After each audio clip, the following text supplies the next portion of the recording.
It's been about 5.5 closer minutes since we've talked to you. I think that's the most important part is this day is closer to us getting back on the floor and trying to get this team to come together.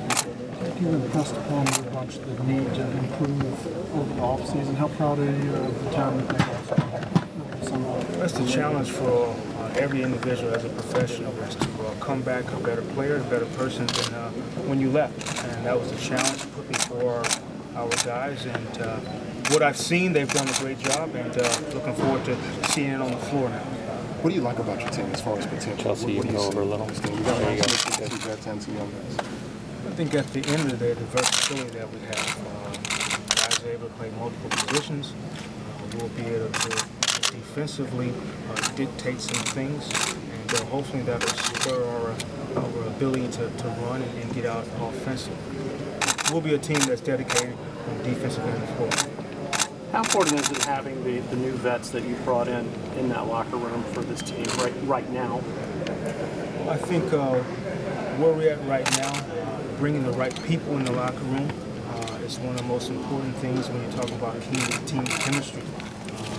The vets on our team, Shannon Fry, Willie Green, Rupert Nauer, being Gordon, these are guys who have played on multiple teams and been in different settings and understand the importance of earning minutes in a basketball team.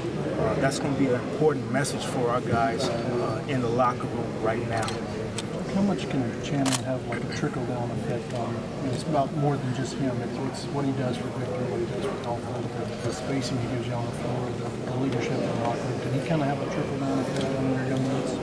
I think if you look at different scouting reports, when you play against a guy like Shannon Fry, he makes you react to his ability to shoot the basketball. And so whether that's him being involved in the pick and roll setting or whether that's him being spaced on the floor, I think he changes angles for the ball handler, and oftentimes is a safety blanket for guys to get the ball to. All guys say they want to run, but you said you wanted to be an up-tempo team. It's about putting forth the effort to run. We'll see at 10 o'clock tomorrow. I'm looking forward to that.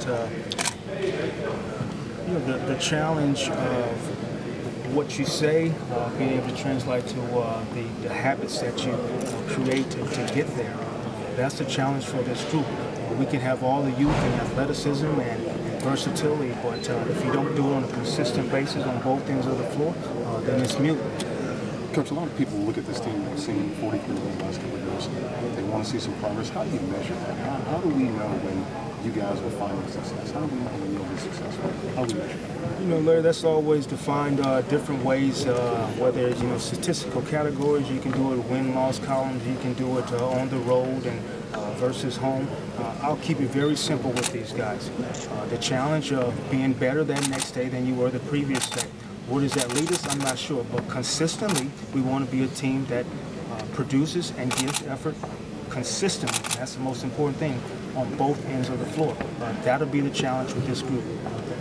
For the fans, what should they be looking for to know? I talked to Alex Martins last week. He said he thinks that this year could be the year that this rebuilding turns the corner. What will fans see that will tell them that's happening? Hopefully the rest of the East is thinking that way too, but I'm not sure with Charlotte and Toronto and Washington being playoff teams and Cleveland being better and Detroit being better. So Miami is still a good basketball team without LeBron. Cleveland's better, so welcome to the East. At the same time, we have to accept our own destiny, our own challenge, and that's what we'll do. The team we put on the floor will be a team that will play extremely hard and be dedicated to consistently giving effort every single night. Jacque, you got, I think exactly a month before you start the regular season, you got a lot of sorting out to do with the roster. Name a couple of things that you really are going to focus on, like in the next week or two, before you get into the game. I think the most important thing is introducing these guys to one another in a respectful way.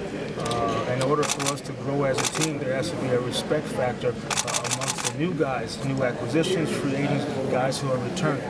And that's built around working with one another. There'll be a competitive energy within our framework as a team in our locker room, but at the same time a supportive energy that needs to be there in order for this team to grow together. Jacque, talk about the competitiveness of your roster. Seems like you got some guys, got some versatility, got some depth to the team. How much is it to have that? I think it makes everyone better. I think when these guys started out playing basketball, one of the components that they enjoyed was competing. At the end of the day, trying to be better than the guy who you're playing against. That will be the focus in training camp, for us to push each other, but at the same time support each other. So there's a very thin line. I talked about it the other day of being arrogant, but also being competitive.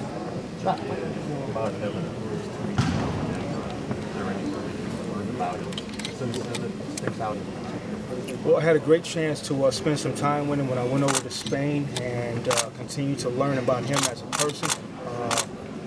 I think overall he comes from a family of competition, and that's great to see, the way his parents were raised. And I think his journey to get him here, able to see him in Denver play, hopefully we can take advantage of the skills that he showed in Denver, but also put him in a position to have the basketball in his hand, make some decisions with the basketball in his hands, and see a little bit more than we saw in his previous couple of years. I love it. He is a basketball player, and so that's how we're going to term and label all these guys. At the end of the day, we're going to put them in a position to make basketball plays. Coach, today you guys announced the signing of some decorated collegiate guys like Peyton, Siva, Steph Curry. What are you expecting from them in the preseason? What roles are you looking for them to fill? Well, I think anytime you get guys who are being successful at the college level, it adds to the atmosphere, the competition that we talked about.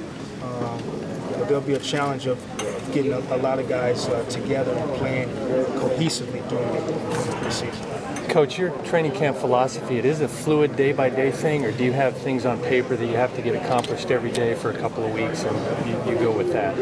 How does that work? I think you're prepared to try to get in. You have a list of things that you want to get in, but it doesn't always work out that way. So being able to adjust, seeing where your team is at, what they need to work on, I think overall that's the goal going from day to day. What do you remember from your very first practices? That first week it was tough. 2 of days I had never been a part of practicing, giving my all, going to take a nap and eat, and then doing it again in a second version.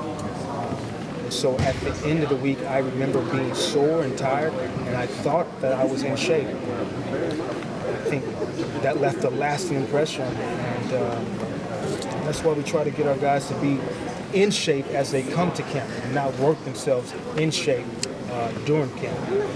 When you talk about setting the tone defensively, how do you go about that's like a culture change. How do you get guys to focus on that and let them know that that's important?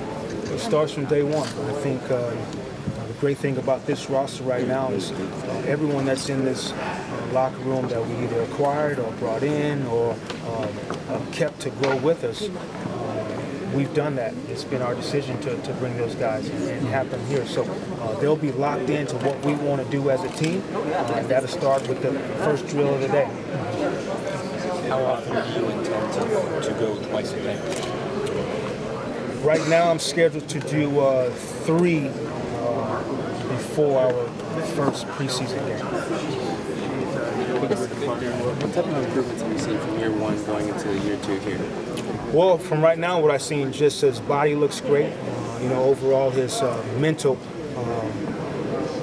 placement is great right now. And I think your second year, you feel a little bit more confident, like you belong. You've seen some situations, he'll grow from those. We'll see when we start playing now.